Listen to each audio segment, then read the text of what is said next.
Hello friends, இன்றைக்கி நம்ம சேனலில் நம்ம என்ன பார்க்க போகிறோம் அப்படின்னா, ரொம்ப சூப்பரான சுவையான மட்டன் குழம்பு தாங்க ரெடி பண்ண போகிறோம். வாங்க இது எப்படி செய்யலாம் அப்படின்னு பார்க்கலாம். இது பார்த்திங்க அப்படின்னா ரொம்ப சிம்பிளாக டேஸ்ட்டாக இருக்குங்க. வாங்க இது எப்படி செய்யலாம் அப்படின்னு பார்த்துடலாம். இதுக்கு தேவையான பொருட்கள் என்னென்னு பார்த்துடலாங்க. இஞ்சி பூண்டு உரித்து வச்சுருக்குறேங்க. அதுக்கப்புறம் பார்த்திங்க அப்படின்னா பட்டை, லவங்கம், சோம்பு, சீரகம், கல்பாசி, மராட்டியா மொக்கு 1 இதெல்லாம் சேர்த்து அரைச்சிக்க போகிறோம். இஞ்சி பூண்டு இந்த மசாலா ஐட்டம்லாம் அரைச்சி எடுத்துக்கலாங்க. அப்புறம் பார்த்திங்க அப்படின்னா பெரிய வெங்காயம் 2, சின்ன வெங்காயம் 1 கைப்பிடி அளவு, வரமிளகா ஒரு 7 வரமிளகா. நம்ம காரத்துக்கு வரமிளகா மட்டும்தாங்க போட போகிறோம். தேவையான அளவு எண்ணெய் ஊற்றிக்கலாங்க. எண்ணெய் நல்லா காஞ்சி வந்ததும் கடுகு 1/2 ஸ்பூன் அளவு போட்டுக்கலாம். இது நல்லா வெடித்து வரட்டும். இது கூடவே சோம்பு 1/4 ஸ்பூன், வரமிளகா, சின்ன வெங்காயம் இதிலே போட்டுக்கலாங்க.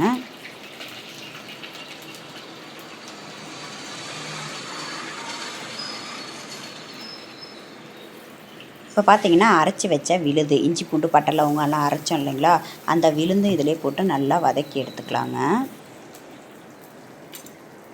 இது பார்த்திங்கன்னா நல்லா டேஸ்ட்டு கொடுக்கும். அதனால் எண்ணெயிலே போட்டு நல்லா வதக்கிக்கலாம். இது கூடவே கொஞ்சமாக கொத்தமல்லி தழை வாசனைக்கு.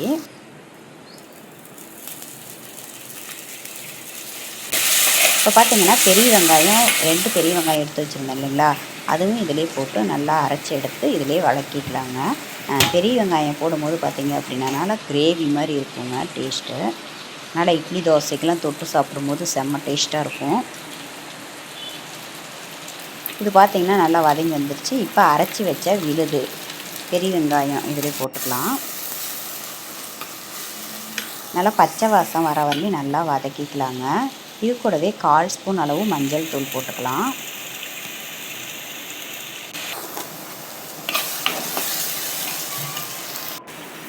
இப்போ பார்த்திங்கன்னா 1/2 கிலோ அளவுக்கு மட்டன் எடுத்து இதிலே போட்டு நல்லா வதக்கிக்கலாங்க. மசாலா மட்டன் எல்லாம் வதங்கி வரணுங்க. இது கூடவே 1 தக்காளி கட் பண்ணி வச்சுருக்கேன், இதுவும் போட்டு இதிலே வதக்கிக்கலாம்.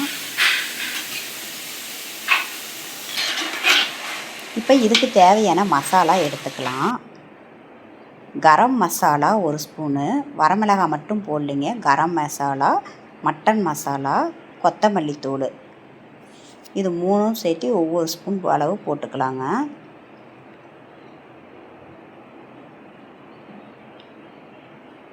போட்டு நல்லா இதே வதக்கிக்கலாம். பக்கத்தில் பார்த்தீங்க அப்படின்னா குக்கர் விசில் வந்திருக்கு, பிரியாணி ரெடி ஆயிடுச்சுங்க. இது நல்லா கறி வேகிற அளவுக்கு நல்லா தண்ணி ஊற்றி நல்லா வேக வச்சுக்கலாங்க.